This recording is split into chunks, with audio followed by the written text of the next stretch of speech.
All right, hello everyone. My name is Bianca Brooks, and you are watching Trading Photos. Today I have a very special guest. His name is Raheem of the Furious Five. Welcome, Raheem. Thank you for having me, Bianca. How are you today? I'm wonderful. How are you? I'm great. I can't complain. All right, wonderful, and thank you for coming on the show. I'm very glad to be here, like a pimple on a supermodel's You're face. so fun. All right, so tell us about your upbringing. Oh, wow. So I was born to my dad is Native American, black Native American, and my mom was Haitian um, by way of Louisiana. Um, and so I had a very colorful childhood. Um, I grew up, my dad was an intravenous drug user, but my mom, being the extraordinary woman she was, she never planted the seed of resentment in any of her children towards our dad. So I grew up loving my dad like he was normal. And when I got to be of age, to the age of understanding, and began to realize what it was he was doing to himself, I realized that he was sick. And so no matter where I would be, no matter who I would be with, if I ran into my dad in the street, even if he was high, I'd excuse myself from the person I was with and be like, yo, let me holler at my dad for a minute. And I'd run up, you know, on him and hug him and kiss him and be like, yo, daddy, I wish you'd take better care of yourself, man. And he passed in 1992. Yeah. Um, Grew up in the 70s in the Bronx. There's a lot of gangs. Um, I believe if it were not for the incident that spawned uh, a plethora of aspiring hip hop practitioners, we know as the blackout of 1977. I think had it not been for the blackout of 1977, I'm not sure if hip hop culture and music would be as um, influential and a worldwide phenomena as far as musical genres are concerned. Okay. Mhm. All right, so you said your mother's Haitian, so you Mhm. speak Creole. Well, okay, so my mom and my grandmother would speak Creole when they didn't want the kids to understand them. So I didn't grow up speaking Creole. I, I understood a lot of words. My grandmother always say stuff like pang la tête, or I knew money was l'argent. Whenever I That's a wanted, very important word, whenever yes. whenever I needed some money, I knew how to ask for that. But so I went to school and I took French, thinking that I would secretly be able to understand my grandmother and my mom, but nah, that didn't work out too well. Oh, okay, tu parles français? Oui, je parle français, un petit peu. Oh, oui, je parle français aussi. Ah. Oh, nice, nice. Okay, so he speaks French. All right, adding that to the resume. Nice, Right, nice. right.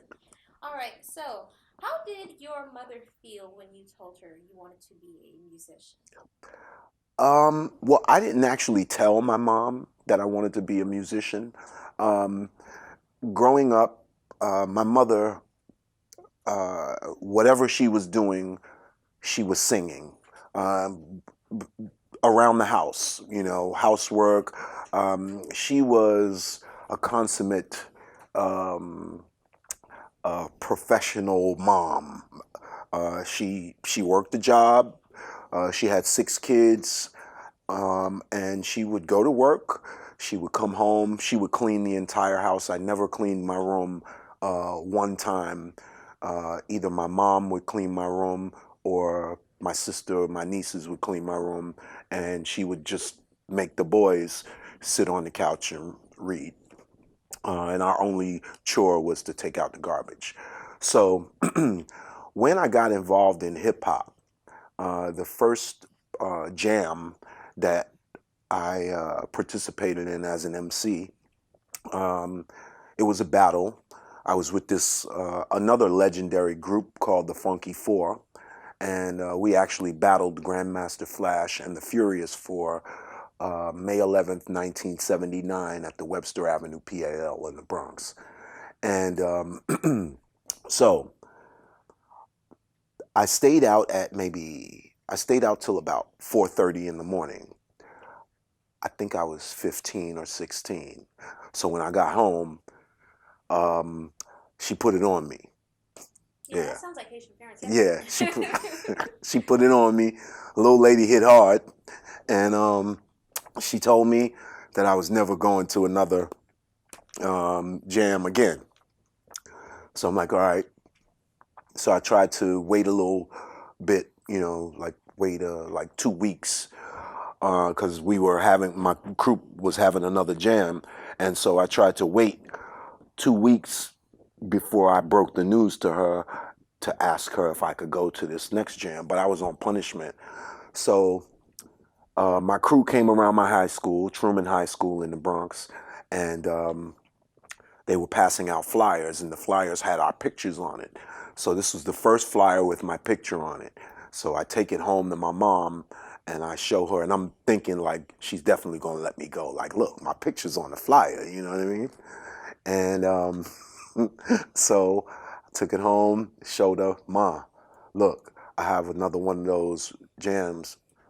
Oh, well, I don't know what to tell you. You won't be going. I don't know why they put your picture on there without my permission. You my child. You belong to me. Black moms are so forgiving. What? So I'm like, Ma, like this is pretty much like my job, you know? She's like, how is it your job? You get paid for this? I said, yes, I get paid. How much do you get paid? Ma, I really can't explain how it works.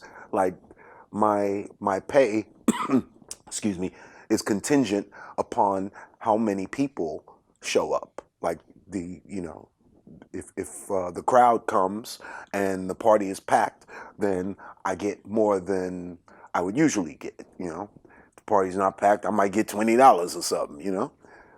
So But $20 in the 70s was still a lot. facts. It absolutely was. So she said the only way that you are going to this jam is if I hip hop with you. And I'm like, oh, you ain't said nothing but a word, Mama. Come on. So I took her to Edenwall Projects Community Center. You don't know about Edenwall Projects. Not the safest place in the world. To this very day. But big up to my people in Edenwall, because I grew up there, and no one has ever done me any harm in Edenwall Projects. But if you're not from Edenwall, you might not want to, go there looking new.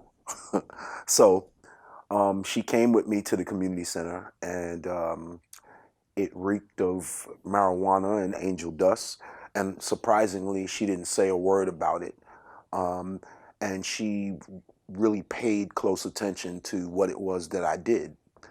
And when she saw and heard what I did, she absolutely never bothered me again. Like, she didn't bother me about looking for a job, a summer job. Like, I was expelled from school.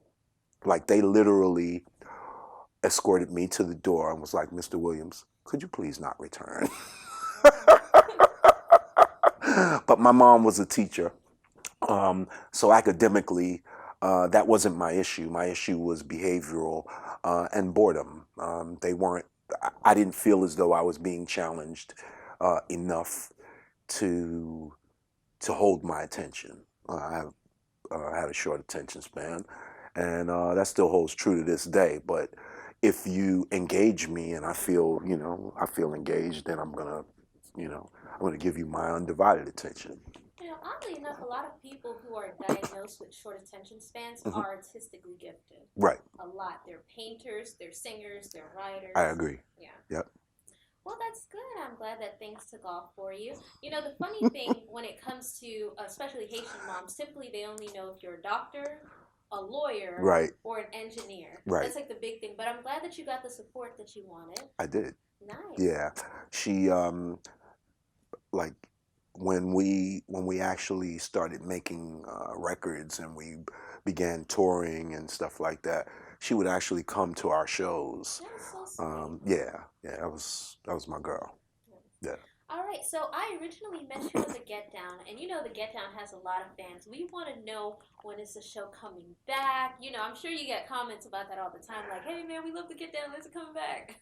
Well, I'm not certain if the Get Down will be back. I mean, um, absolutely wishful thinking on all of our parts because I loved being a part of the Get Down as well. I think that the um, the story, although it had many embellishments, um, it it was the closest that a person would ever get to seeing what it was like during the inception of hip hop and also pretty much what it was like to uh, be at a Grandmaster Flash in the Furious Five show. If you saw the Get Down Brothers, then that was indicative of Grandmaster Flash and the Furious Five. They were loosely based on Grandmaster Flash and the Furious Five. Okay, Hmm. nice, nice. And I remember you were, didn't you help out with one scene with the angel dust? You helped out with that scene, right? Yeah, that was an actual scene that they took uh, from a page out of my life. The angel dust scene happened as a result of in the Get Down. It happened as a result of it happening at our party, which was at a place called the Black Door in the Bronx, and a guy who frequented our parties. He was a drug dealer. He came in with 2 shopping bags filled with angel dust, and by the time I guess he left the party, he was sold out. He had sold to everybody in the party practically, and everybody in the party went to sleep. And so they, Baz Luhrmann wanted to recapture that um, for the Get Down. So I actually had to. I I know some people who smoke angel dust, and so I actually had to record them and send him footage so that he could see how people on angel dust behave. But it's for artistic purposes, so it's Yes, okay. yes, You were doing research. That's what this is, absolutely. yes. That's research. All right, wonderful. Well, we want to congratulate you for being inducted into the Rock and Roll Hall of Fame. How did Thank you. that feel? That was a tremendous honor, especially um, there's when you go to the Rock and Roll Hall of Fame Museum, which is in Cleveland, Ohio. Uh, it's it's shaped like a pyramid, and when you go inside, it's like there's this wall, they call it the illuminated wall, and all of the Rock and Roll Hall of Fame inductees signatures are on the wall, and they're lit up. And so the thrill for me, one of the biggest thrills for me, was when I signed my name on the wall. um, my name was just like inches away from James Brown. My name was inches away from Sly Stone, Rod Stewart. It was amazing. No check attached to it, FYI out there in TV land. But if you are able to utilize the platform and the fact that you're a Rock and Roll Hall of Fame inductee, and you still have an audience, which you should, then um, you can make that work for you, monetarily. You get more work when you have a badge on your CD or whatever that says Rock and Roll Hall of Fame inductee or Grammy nominee or Grammy award winner. You know what I mean? It ha- it adds just a little bit extra prestige to your presentation. Okay, Hmm. nice, nice. So, what are you working on now? I think you said you're doing like a show now. I'm doing a few things. I'm writing my autobiography. I am working on a hip hop trivia game show. I'm not certain as to the direction of the game show. At this point, we're still in the writing stages. But what gave me the idea for the game show was um, I was walking through Midtown Manhattan one day, and two brothers came up to me to see if I would be interested in buying their CD. They were rap artists, and so I thought I thought for a second. And I said, "Okay, no problem. I'll buy your CD." I said, "But I have three trivia questions for you that I need you to answer, and if you answer them correctly, then I will purchase your CD. But if you don't, then I'm just gonna keep it pushing." So they was like, "Okay." So I said, "First, where are you from?" So um, one guy was from Jersey and the other one was from the Bronx. So I'm like, "Oh, you from the Bronx? Okay, cool, very good." I said, "So where's the birthplace of hip hop?" He's like, "Come on, son, the Bronx, come on." So I'm like, "All right, good, good." I said, so I asked them how old they were. One of them was 39 and the other one was 38. So I said, who was the first uh, rap group to get inducted into the Rock and Roll Hall of Fame? Um, Here's a hint. They're from the Bronx. So they thought, and they said the first answer that they gave was the Beastie Boys. And I'm like, bruh, nah, you from the Bronx? You can't be from what street are you from in the Bronx? Talking about the Beastie Boys. Big up to the Beastie Boys. However, they are not from the Bronx. All right, I'm gonna give you two more guesses. Um, and so the next guess was Africa Bambaataa. And I said, well, that's true. Africa Bambaataa is from the Bronx, but he's not a Rock and Roll Hall of Fame inductee. So, all right, here's one more clue. I said, the group that I'm talking about made this song, Don't Push Me, because I'm close Close to to the the edge. edge. And they were like, Eric B. and Rakim. I'm like, dude, nope. And so I gave them the answer. And he was like, yo, I told her, I knew it was Melly Mel in them. So that's what actually gave me the idea for the show. And there's going to be a lot of interesting uh, uh, consequences that happen as a result of people giving wrong answers and stuff on the show, um, which we're still writing, but it's coming together.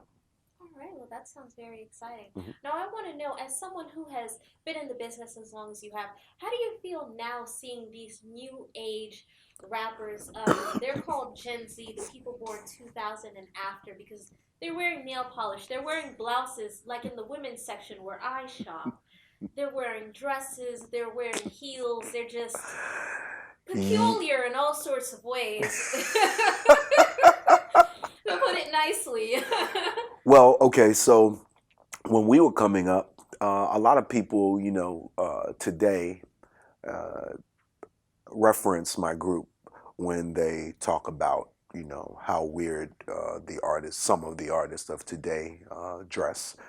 And so with my group, what the things that we wore on stage uh, was basically in our minds our our attempt at coming across as theatrical as possible.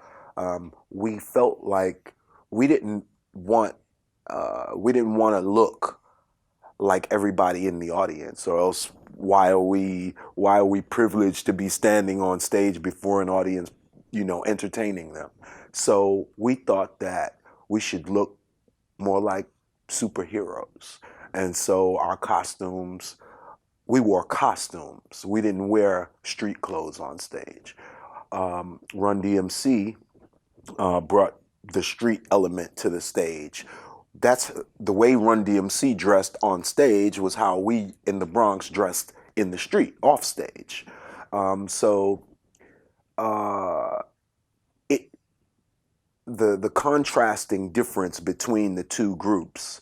Um, worked for each group at their respective peak times. Um, you know, I recall we opened for a punk rock group called The Clash at a club in Manhattan called Bonds, and so we opened for them. And when we went on stage, and now the audience was all white, we were the only black people in this club, and we had, I think, a few guests, and all our guests were black. So pretty much all of our guests were backstage, and we were on stage. So it was a sea of whiteness looking out into the audience. And when all I remember was they they were very upset when they saw us walking on stage and we didn't have musical instruments. They were like, where's the band?" And when they saw and heard Flash get on the turntables, they began to boo. And like the boos were in like surround sound. And not only were they booing, but they began to pelt us with they would go to the bar and order drinks to throw at us, like full cans of beer, whole oranges, apples, whatever they could find to throw at us, they were throwing at us, and not like tossing it, like they were throwing it at us like a major league baseball pitcher. And so we were getting paid 18,500 per show, and we had to perform 2 sets in that club that night. And we performed to a hostile white audience throwing stuff at us 2 times. And only one of the members in the group got hit, but we was up there saying our rhymes, ducking stuff, but we was getting paid 18,500. So, the show must go on. I mean, those volleyball lessons from school. Exactly. Martial arts, volleyball, all that. Oh, you do martial arts? Oh yeah, jiu-jitsu. Shout out to Renzo Gracie, my Shihan. Oh, nice. Oh, good. So you stay in shape too? That's good. Yes, absolutely. All right. Well, you were also telling me that there are some parts of the Bronx when you were growing up you couldn't go in? Oh yeah. Okay, so Little Italy in the Bronx during the 70s, if you were black, you were taking your life into your own hands if you were a black kid going through Little Italy in the 70s. They would chase you. Grown white men, grown white women would chase you, and you would be beaten to death or within inches of your life if you got caught in Little Italy in the daytime or night in the Bronx. Also, an area called Marble Hill. There was a high school that you had to go through Marble Hill in order to get to, called Kennedy High School, John F. Kennedy High School. And black kids would be on the buses on their way to school, and grown white men and grown white women would be throwing bricks and bottles and rocks at the windows of the bus because black kids were on it. Yeah, Wow. yeah, it was a really crazy time. Oh, you survived a lot. There was that. No, there were a lot of things going on. There was that. Gangs. And Yep. then there was a crack epidemic Oh in the yes. 80s. Oh, absolutely. And then there were the rise of STDs also. Oh yeah, absolutely. Yeah, you survived a lot. Congratulations, man. You did it! You dodged everything that came your way. I really did. Yes, I did. I'm fortunate. Yeah, I've always been pretty adventurous as far as the way I've lived my life. So I've never really lived my life careful to the point where, oh, I'm not going to do thus and so because I might get hurt or it might do whatever to me. If it was on my mind to do it, I did it. And even if it was a bad thing or a dangerous thing, I came through it unscathed, obviously. And at best, I may have learned a very valuable lesson. Even the bad experiences. I'm not a woeful person, so I don't attribute any of my experiences that didn't turn out the best. It was all a part of learning. It was all a part of the journey of life. So, you know. Okay, good, good. So have you ever been to Studio 54? Oh, absolutely. Okay. With Rick James. Oh, nice, nice. Yeah, and everything that Charlie Murphy and Dave Chappelle depicted about Rick James was absolutely the truth. Yes. Mm-hmm. Yep. All right. Well, how I want to know because you've been in the business for a while. Mm-hmm. Early hip hop, it was more of a conscious message. Mm-hmm. Now, and maybe leading up to now as well, Mm-hmm. it has been a lot of violence, and it is a violent message about killing, but killing your own people. Mm-hmm. How does that make you feel? Um, it makes me feel I'm disappointed by it tremendously, but I do know that for the most part, the artists are not responsible. Um, Hip hop was at its all-time most diverse during the mid to late 80s. You had, numerous artists, in hip hop that none were really like the other. No one was like they didn't have the cookie cutter mentality. To where if you listened to one hip hop artist, you pretty much heard them all because they all sounded alike or looked alike. And then my group's song, our biggest hit song was The Message. So that had, a socially conscious message. And then, other rap artists came out with songs that had socially conscious messages as well. But not until 1989 when Public Enemy released Fight the Power. That was a big song for them. And it seemed to have helped to spawn a movement during that time, and a really large conscious movement in hip hop. And as a result of that, the powers that be, the people who control how much money a recording artist gets for their budget, I guess they decided we couldn't have this conscious, wave of artists coming out, waking people up, and so they they merged secretly. Top record company executives merged secretly with prison officials. Let me see. This company called Whack Hut. They're an investment company, and there was an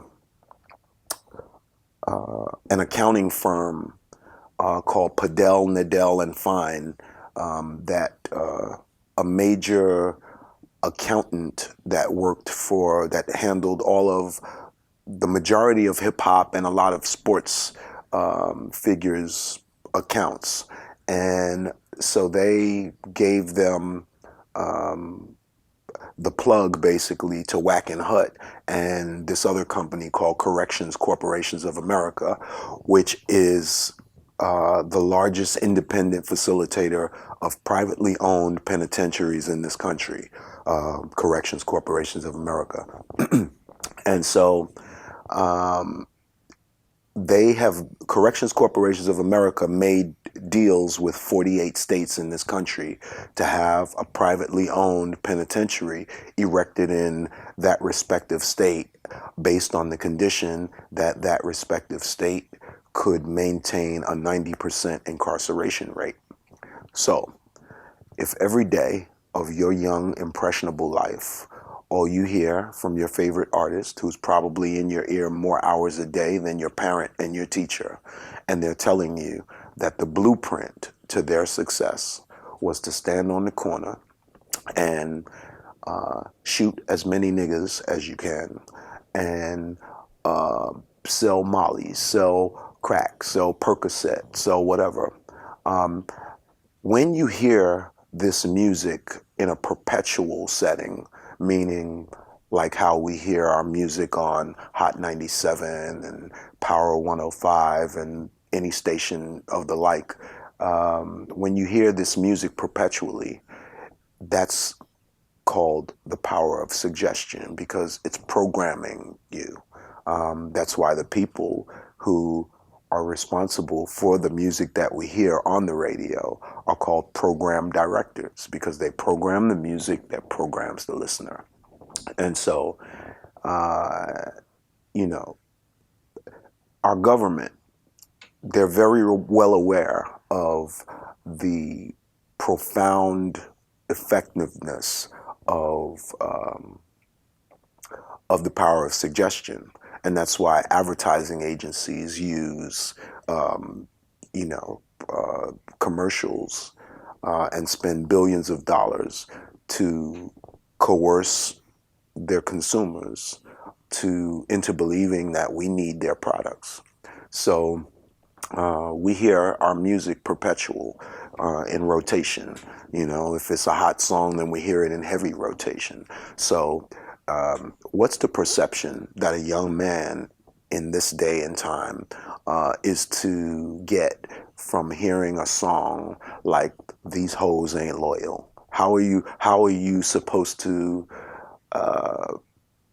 think of realistically embracing a young woman and being in a committed relationship with her when songs like that are suggestive you're hearing and they're causing you to have a perception about young women, or the visual and audio frequencies are two things that enter the subconscious mind without our permission. And that's the reason why you could absolutely hate a song, but if you hear it perpetually enough, you're gonna know all the words, and one day you'll sing it, you know, and you'll still hate it. But the fact is that they wanted you to know. They wanted you to know the song, and you know the song because they made sure that you knew the song because they played it in a perpetual way. So now you memorize the song, and so that's how the power of suggestion works, and that's the biggest reason for the state of hip hop today. But we are not in control, so I don't really blame the artists. Most of the artists come from, humble beginnings, and they're looking for a way out. They're looking for a way up, and I can't fault them. But once you become conscious, then it's hard. It should be impossible once you become conscious to move unconsciously. This is a time of awakening, and many more people are becoming conscious now than ever before. But let's just hope that the awakening continues, because there's a lot of red herrings being thrown out there to distract us, from the important things that we should be paying attention to. Yeah. All right, and an intelligent man as well. Okay, good, good. Thank you. All right, so have you ever thought about maybe all the older people in hip hop meeting with the younger generation, maybe for a discussion, like a round table, maybe? I would absolutely love that, and I think about that often. I'm connected to a few people, a few artists. I wouldn't say current, but like '90s. And I have the respect of all of the hip hop artists that I'm connected to.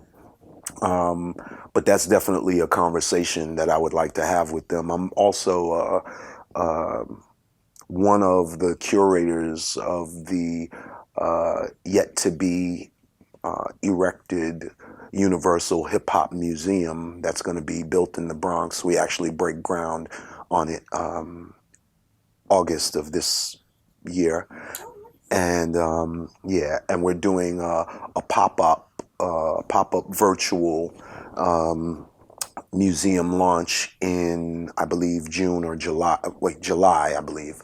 And so I'm going to be reaching out to a lot of hip hop artists because there's going to be a platform for us to do workshops and, you know, seminars and have roundtable discussions and all of that. Alright, that's wonderful and giving back.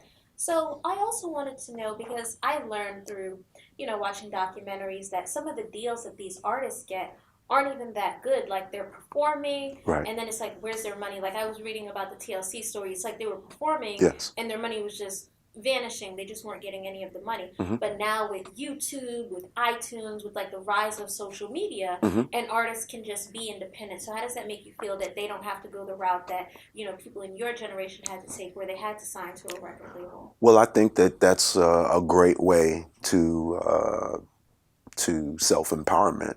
Um, obviously, if you put a record out and your royalty rate is 10% of 90%, um, and the statutory rate is at a rate that doesn't enable you to really recoup the money that they extended to you for your recording budget, then you're not going to recoup, and then you won't see any money, and then you won't see any artist royalties. But there's a few different types of royalties that a recording artist gets, and so like five or six different royalty streams that a recording artist can get. All right, so you get mechanical royalties, which are the royalties that an artist receives when your music is being played on the radio. You get sync license royalty when your music is synced to a television show, a film, movie, commercial. You get publishing. Publishing is when you're published, when your music is out there, you're supposed to get, I believe I don't know the statutory rate at this particular moment, but when I used to know what the statutory rate was, you should have gotten $1 based on every record that was pressed, not sold, just pressed. But okay, so they're no longer pressing records, so they're pressing CDs now. So I'm not sure if that same statutory rate is applicable to what they are receiving nowadays. But with YouTube and all of the digital and social media platforms, it definitely makes it more beneficial financially for an artist to release their music today and not consider signing with a record label, because most record labels are giving artists what's called 360 deals, and that means basically they have their hands in your pocket all the way around the 360,